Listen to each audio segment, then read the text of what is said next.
Kinta bagi kental tikuna turang na marama terbo ngone lewa en na ndo tel na ngona botaki ni rakavi me tabai ndo na yada dan do rungo to lebu na ngoni buli me to mai en kena mai intar magi ne singiliti bulbula non to bulangi tigo ne singini kwa Henry Seniloli ni buli benaka matau belum na koli i ranyo ni pamatal taki kemuni manda inaka na yada ngao Henry Seniloli u dabutu mena koro baturang mbau ena tikino mbau na sano telebu au bos na corona ruai na tikino ndama na asanombo sanjena nduna ya sa rongoli busarnga ena ukuni kena pamuri tumbai nangito ena secondary school me bana numili lintar makana singiliti bula iyo enna bukungan ni numun gitu ranyo ni tanong takamanda na tik busarang ni numun gitu inaka utik bung gitu ena baki tin karua ena view to primary school under 12 under 13 ka ndewe ni na subagrama nanda 14 15 Kali pada parin nukung kita na kurang bulan na biwarta kini ba dorbu na ratuan tak boleh usul. Sajen, na buku ni gitu main na ran ni tanong taman tabal kaleka na numun gitu main na secondary school. 3 bu main na form 3 me eto panangon sa 3 bu langga ta kemikina na eto ko Henry Seniloli. Una katawa 3 bu nukung gitu main na secondary school la sindo na tatan ratu bio mo may indaram na jesi bulubul lebun tandurang ata turang ngi tumpu tenga may randu bi andaram tu na singil siburu yo bia untuk sini nu tatan remu na daram na singil bulubul yo au tarat one day that time mau teratungan as it comes weather sini tanraban to sinama kaban to me ada pasaranga na ni usare da ni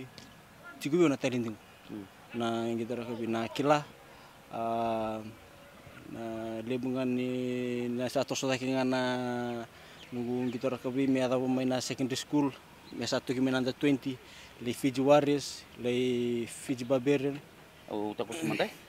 na kena tigu mantanga mai na nomong gitu na secondary school pa manta na mateningon lo sakri bikin mo matatag kina na matatim ni arkes na kena ibeta mera na anda 14 iyo awa ngele anda 16 ni arkes iyo awa anda 14 15 my grandma iyo Nakilabi na kanda tala kami ni bayang ko isupa mentali buli bayar kes gyo sanga muli ngito bento na chimi sana sotapa pinakasarangan na kara elom rara na trials uni trials manta iyo kaya kau salah ko turun pinaka au wambu tay koya ko biya multi ke pinakasarangan na chumi na sanjen iyo ada pa nanu mutatan tu kaya sa toson namu nanu may nangune Buat apa ke bekasa na tos nomor gitu orgabia ada pa nanu mutatan nukuta tanda tu na ngone mo matata kana anta 19 ni RSKS baka na anduna tamata rumbur ngai anta 14 ni tamata sa bingkat tu ndona singa onali anta 19 ndona singa onali kapitan tak nanta iyo natatan rase tu mai na ngona sang klani chiguyo na talendiko ningi to rakabi au tuntu ya longun ndona singa onali anta 19 ndona singa na kapitan tak iyo sinikila ndona singa ngiadan dinamai Yo ken bembale ena numuni gitu cukme ya. Isi ngasaran ni situ na numuni bona numole matataka se montar makana singgili bula. Se ya tu ngawana anda 19 ni arkes. Wami bina kena matek na din se. Ai. Sanjen. Koya lebu kina bikime mina lakumai sin kabada kim lakumai na kurbuli bibor taking ko na rat kanta bule skill kewe orto merah kibes. So nangon ngi usinga na din tamat sana numa sa kwasana rakabia Sanjen. Koya ko ngi sota lengeri litan rataki mai na rasini kilai sartu ngamen dona kurbuli siningi to rakabi rasa maingi to tunga rami tokar tunga na singi tulu Iya ada pun numura ya na numuni bakasa manggul ya. Ena bugun kena bakasa besambutai kimbekai. na yang ngona ni ata ko soto ngana pa kana no ni gitu. Jirang ko rio total na nungku rayo ya me iliu ya semper na pathway me waka sa tu tiguna ngongo. Ngongo sa ra ngi out ngame na secondary school. Osa monita ta tu nga ado bonyo no lante na provincial Fiji waria ado besar mo daram na singgih school. Sa monita ta mu terreni kito ilu ya ubambo tani aku suruh-suruh toko na Yo sandu na teman sa sangalibu. Ayo dona teman sa sangalibu ngonong ko ngyo amba kirosan bukan to nga igo sara ni litim ni bich ko ngon ilu ya kibe mise sa sin out mana din sangatel tu na provincial pita lima na amba ki uca hangerni daram na singi suru ngonong ko sa tamat sa beteni sa tumberi mana sistem tamat sa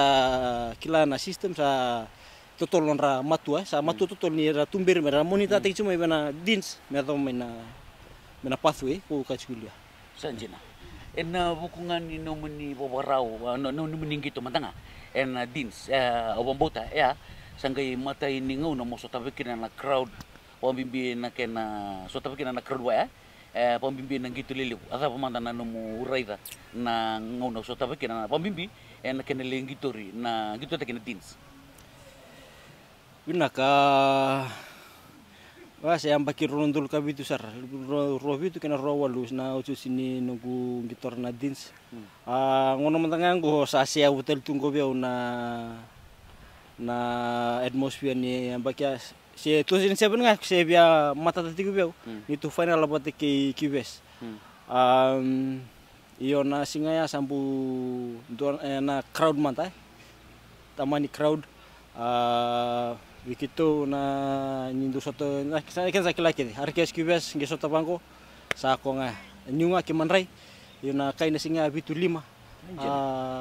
don gitu ko na tumtuman kalum gitu lus ko singa Sanjina en bukuni nomeni gitu ka me bakawan di bertacung karena dinse na pamanda na ngunando na kenalim gitu ring kona dins na lumu mandanga wambimbi na kenang gitu lebu reta na lebu ni len bono non recia na papa rau na kakeda na kamanda ko filta kamayelo na matene ngoni ken sa sarabi na numung gitu una kayo na da muka kailu nungi amba kitchen ka ba mung gitu ka na 14 mala ta ichumai iko na numu taket nungu taket mendengayo anda 19 baka me ndotu nakana anda 19 mo mata na kurubul ni wambina arkes kibese na kango endu kolutu biki mami na dins me baka ni sa baka me tikitu ni membula na dins ke baka mi tulus na dins baka ya nambula ke baka winta ka marau na ngoni buli tumbu support Tokon din na italo no da mayroong oto tuga na wasin ngo na burta kit narakavi me bay dutal manda non da vengula kala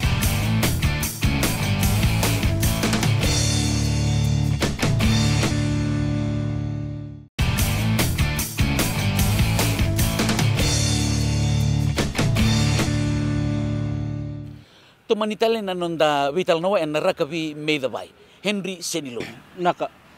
nang gitu sambu beta bikin na nanda panua na PNC na soto samu otong wataken international games ko ara la kumikin no Italy o Scotland wakakin no Japan ko sambu so na gitu lele ko ada kay na stadium ko bu beta ko kin wata ba na buku ni gitu na ken go matagali batang go na ken matataki na tim ni bonua apatala ken na club game iso na reno ni talo taman tanabi kalabeso ni bodo rumen no bonua apatala ken na ken mi mata kan na mata tim ni bonua ina ka kalau ngota bale bu new suka tunga men na anda 19 au duru mananda 20 ni biti o tinga men 20 biti au satu rum serangan na tim lebu ni telu sengone se coach nangone olan swipi ando nangone kero sota tuno ko mesa musa miterin na chimtelu usini tanrabon to mendo na singona me ndaramutuna jesi ni chimtele bun rokon rokon chimtele tu mesara botunga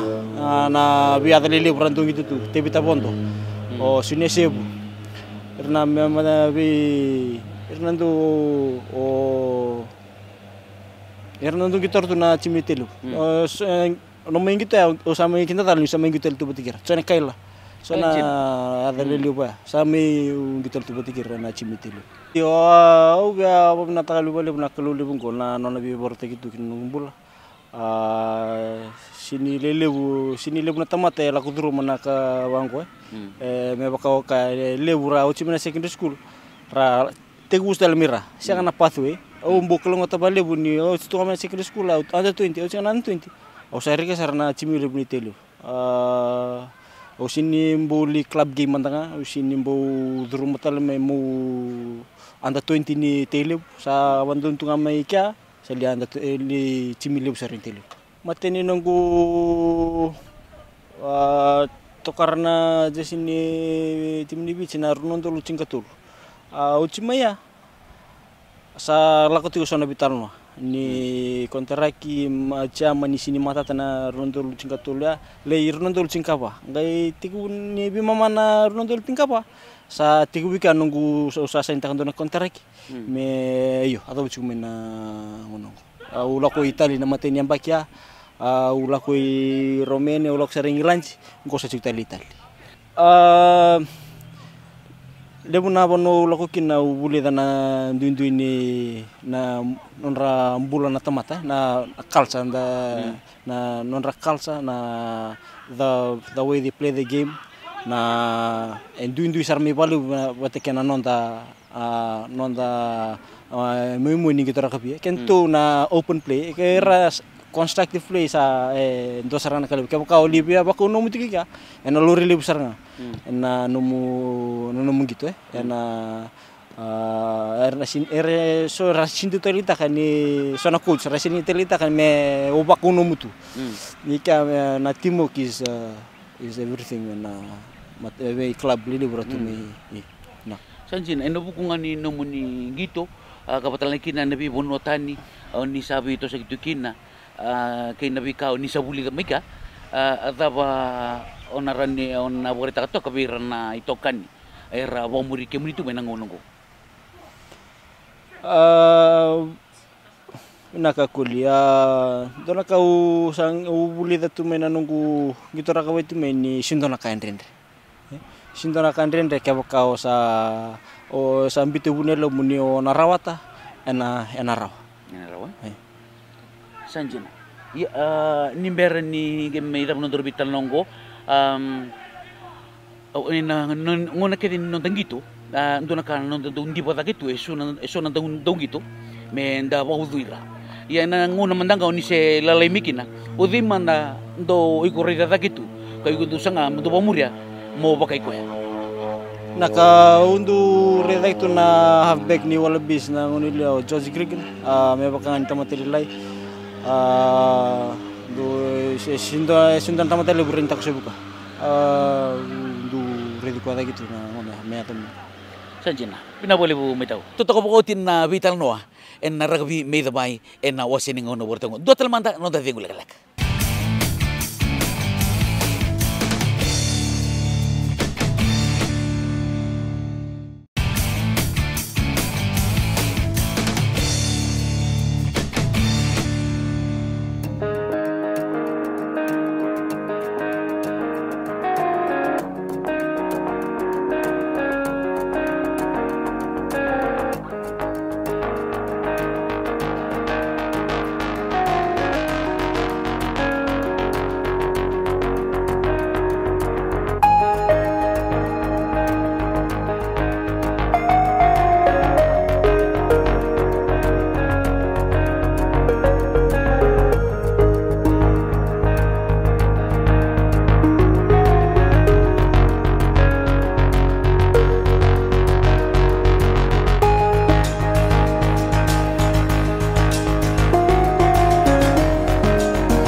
sinula begini rana sara-sara tiko na doni bitukoni na cimite lebu non ra kume wale lebu meo tinang gitu antin kita main ruka kita may bulu dikina bale bunaka lebu naka bambina disiplin one lacking area itu waparo tiko may na disiplin may lorelum darah koya papuna tikini ruka na simen ko. Isan jena ina buku ngani numening gitu ane bebuno so ni saling gitu kini bebuno tani kena gitu nang garabi ane sini kuasa nang gitu nang punwa tapon kena dindui orida naka ureda nang dindui ni game prep me bakana nomu wartiki ko may na nomu may na hotel lah may nomu la ko may warm up dindui sar baleb yo onuta kena tostu nang nangai tostu na bisau yang boleh tanah game prep. Sanjina elle busar santo bomuri kimni mai elle busar tatanda takat tugo me ranandong gitu me pakai kimni num di bakasal ngabir. Nak undang bakasal lebih kentana andong gitu da dua murid itu menang gitu. Anggona rakabi ya sinto nak andre kebuka bombotan ni narawa kebuka bitar lama menina nemu gol em takati ko ona ya apa iyo narawa. Yana numun ni po ni nanga bir kere sar nando ni bitokon ni kena tukon tu mena numun gitu manangon ni ti bung gitu kina medo pemain sing ni ko na ko bewa na bale bena asan baturang hotel bu na kena tukon itu na mata timin kangkang kon ni nontasan au kere menta kere sar bale num do bitokon kim na dorgo kim na sar ba ko num bitokon na be home game siang awal ni home game na be gitu kede na dakti ko na abu itu na nonta na sosot main na sebara kira minta tin balili pun tato konir tu tin dorbu na gitu tinggalin ina boleh mo daw kalau ngata kaganga